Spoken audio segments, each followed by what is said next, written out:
OpenAI just killed Sora after burning $15 million a day on inference costs. And that number tells us more about where AI is headed than any model launch this year.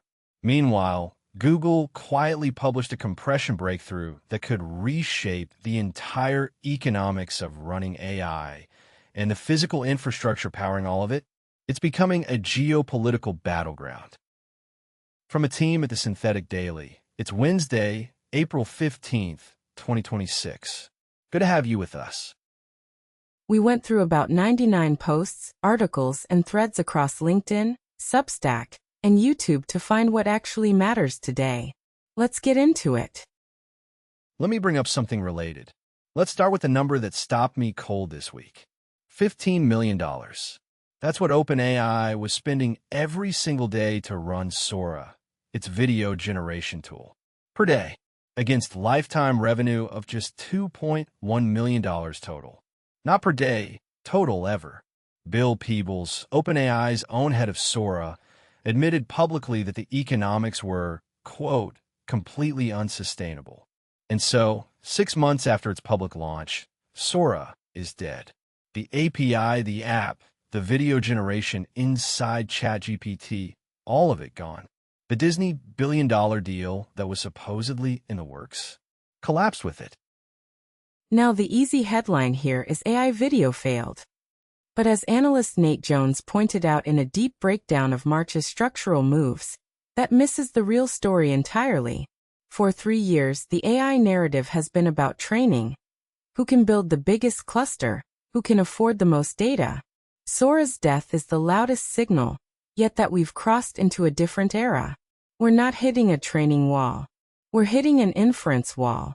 The cost of actually serving these models to real users, in real time at scale, that's the bottleneck now. And our entire chip infrastructure was built for training, not inference. That mismatch is going to define the next 12 months of this industry. So if inference costs are the crisis, what's the way out?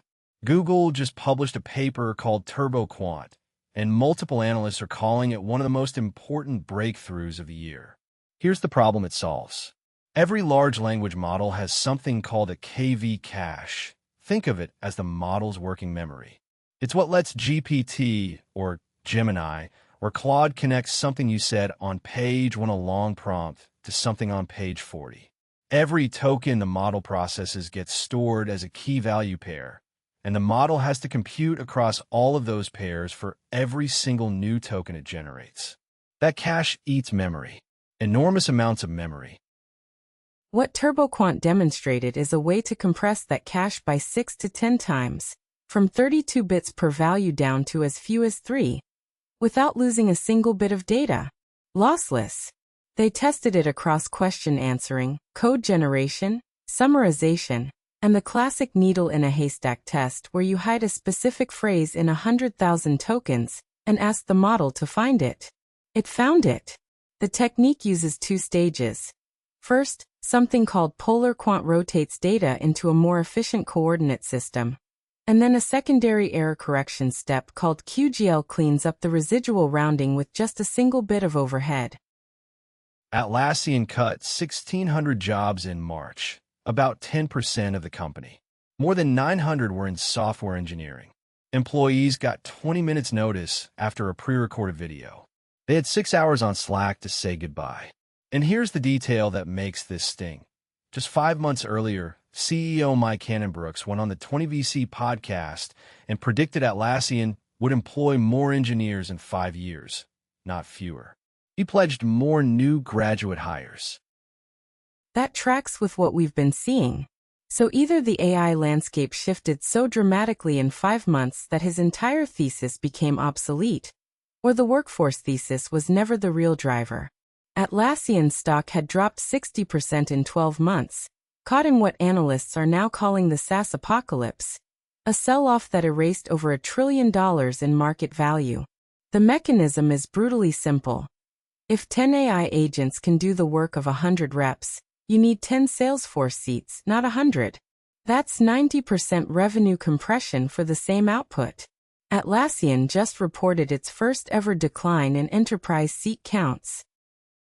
This wasn't isolated. Block cut 4,000 jobs. Workday cut 8.5%. Oracle said AI was enabling smaller development teams. By early March, tech layoffs globally had passed 45,000, with AI as the most frequently cited justification. But here's what Jones argues most people are missing. The market saw the per-seat pricing model dying before most SaaS companies did.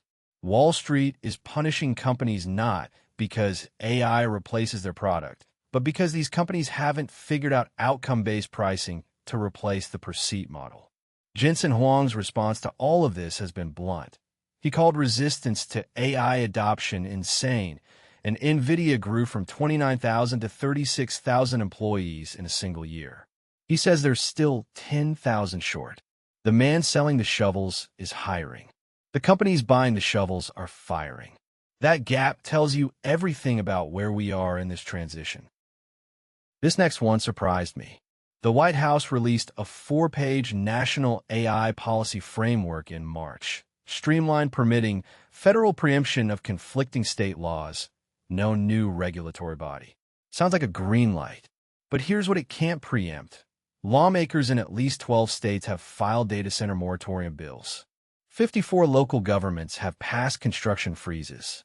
Virginia, home to the densest data center corridor on Earth, is on that list. Senator Sanders and Representative Ocasio-Cortez introduced a federal moratorium act.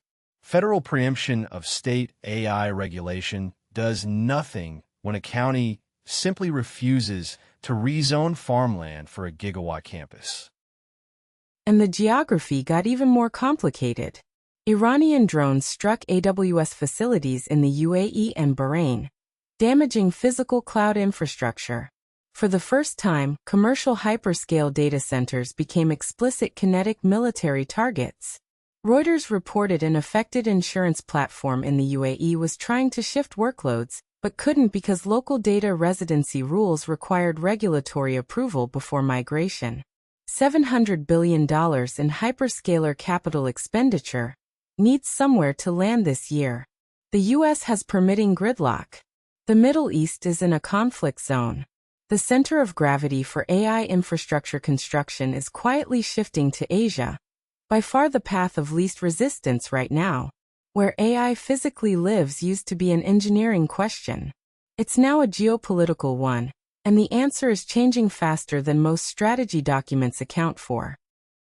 All right, let's zoom out and talk about the bigger picture. What are the main themes running through everything we covered today?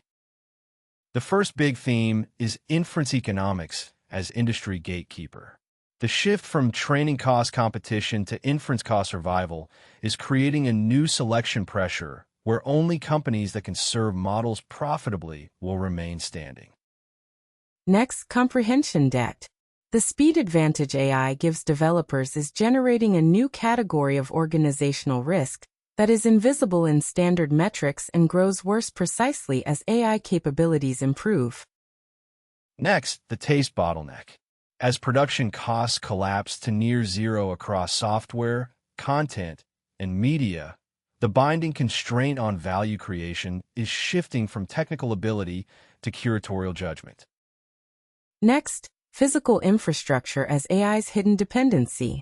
Regulatory, community, and geopolitical resistance to data center construction is becoming the most underpriced risk in AI's growth story.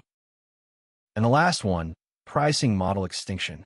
Per-seat SaaS pricing is being repriced by capital markets faster than incumbent companies can design alternative revenue models, creating a window for outcome-based challengers. So if you're going to take away a few things from today's episode, here's what I'd remember. Number 1, if your AI product can't show a path to profitable inference, not just impressive demos, you're building the next Sora. Number 2, the scarcest resource in tech is no longer the ability to build things. It's the judgment to know what's worth building. Number 3, where your data center physically sits is no longer an ops decision. It's a geopolitical bet with real kinetic risk. That's the Synthetic Daily for today. All the sources and links are on the website if you want to dig deeper. Thanks for listening. See you tomorrow.